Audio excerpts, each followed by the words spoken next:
সব স্টুডেন্টদের মধ্যে যে প্রবলেমটা থাকে ম্যাক্সিমাম উই ডোন্ট আন্ডারস্ট্যান্ড যে আসলে আমরা কোথায় যাব।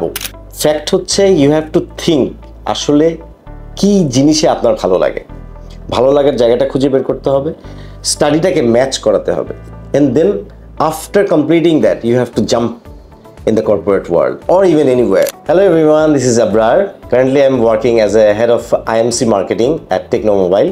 So I'm sure আপনারা আমাকে কেউ চিনবেন। আমার যদি মনে পড়ে আমার ক্যাম্পাসে ছিল তখন Dhanmondi 27 number. So after completing my HSC I was thinking যে আসলে আমি কোন ইউনিভার্সিটিতে যাব, কি করব না করব। তখন আসলে এত প্যাশনেট ছিলাম না about university and anything. So one of my friend actually said, okay ঠিক আছে চল আমরা বিদেশ যেহেতু চলে যাব, let's go somewhere যেখান থেকে আসলে we can get something. So ওই একটা ইন্সপিরেশন থেকেই আমরা হাঁটতে হাঁটতে ধানমন্ডি 27 নাম্বার ছিলাম। Actually no knowledge about any universities on that time.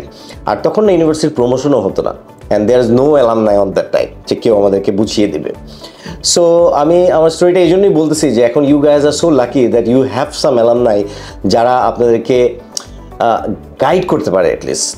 আর সবচেয়ে বড় ব্যাপার হচ্ছে ইনস্টিটিউশন একটা বড় জায়গা, যে জায়গায় আপনাকে ইন্সপায়ার করে যে আসলে আপনার যাওয়ার জায়গাটা কোন জায়গায়। কারণ ওই যে সাবজেক্ট চয়েস, আপনার হচ্ছে লাইফের এইম ফাইনালাইজ করা, কারণ আমরা ছোটোবেলা থেকে সবাই মনে ডাক্তার ইঞ্জিনিয়ার সবাই হতে চাই, তাই না?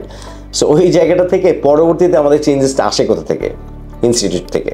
সো আমাদের ডিপার্টমেন্টস থাকে, ডিপার্টমেন্টে কিছু টিচার থাকে যারা আপনাদেরকে সবসময় ইন্সপায়ার করে। যেমন আমার মনে আছে আমি 2-3টা টিচারকে কখনোই ভুলবো না।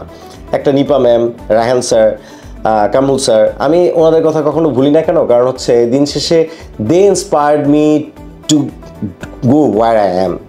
সো লাইক আমি যখন আমার আমি যদি বলি যে সব স্টুডেন্টদের মধ্যে যে প্রবলেমটা থাকে ম্যাক্সিমাম উই ডোন্ট আন্ডারস্ট্যান্ড যে আসলে আমরা কোথায় যাব। Even I did the same mistake. So I studied at state university in a subject of human resource management, but I am head of marketing right now. So ওই জায়গাটা থেকে যে আমার মিস্টেকটা ছিল that is my own fault, যেটা আমি নিজে সিদ্ধান্ত নিয়েছিলাম। বাট যেটা হয়েছিল যে স্টেট ইউনিভার্সিটিতে তখন মানুষ আসলে ইউনিভার্সিটিগুলোর মধ্যে 2-1টা ইউনিভার্সিটি বাদে কোনো ইউনিভার্সিটিকে মানুষ খুব একটা রিকগনাইজ করতে পারতো না। সো আজকে কিন্তু স্টেট ইউনিভার্সিটিকে সবাই চেনে, এবং there are lot of alumnis are doing very good in very broad companies like MNCs, even in some local companies.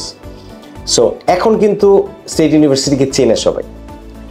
Even আমি যখন ইন্টারভিউ দিতে যেতাম তখন স্টেট ইউনিভার্সিটিকে চেনাতে হতো, সেই দিন কিন্তু আজকে আর নেই। Even you have your own campus, যেটা আমি রিসেন্টলি গেলাম আমরা কিছুদিন আগে। We saw it's very nice place, other than any university you can say, you can stand out with it. আসলে ইউনিভার্সিটি লাইফে যাওয়ার পর সবাই আমরা একটু টাইম পাস টাইপেই থাকি, বাট ওই টাইমে আসলে যদি আমরা if you can select our aim যে আসলে what to go, and the alumni even the university teachers can guide you, এটা হচ্ছে বেস্ট ব্লেসিংস, আর কিছু হইতে পারে না। ফ্যাক্ট হচ্ছে ইউ হ্যাভ টু থিঙ্ক আসলে কি জিনিসে আপনার ভালো লাগে, ভালো লাগার জায়গাটা খুঁজে বের করতে হবে, স্টাডিটাকে ম্যাচ করাতে হবে, and then after completing that you have to jump in the corporate world or even anywhere where you want to do. Like কেউ যদি মনে করেন যে আমি মার্কেটিংয়ে পড়ে ফটোগ্রাফি করতে চাই, do it man, but you have to love it. আমি যেই জায়গাটায় কাজ করছি প্রত্যেক দিন আমার কাজ করতে ভালো লাগে। সো ভালো লাগার জায়গাটাকে বের করেন, দেন ইনস্টিটিউশনাল ভ্যালুটা আপনাকে হেল্প করবে to get the job. So আমি আসলে সবার জন্য একটা লাস্ট মেসেজ দিতে চাই, সেটা হচ্ছে ইনস্টিটিউশন আপনাকে হেল্প করবে টু গ্রুম ইয়োর সেলফ, বাকিটা হচ্ছে আপনার হাতের কারিগরি। সোজা কথা, আপনাকে you have to be very bold at your steps. Thank you very much, thanks for watching.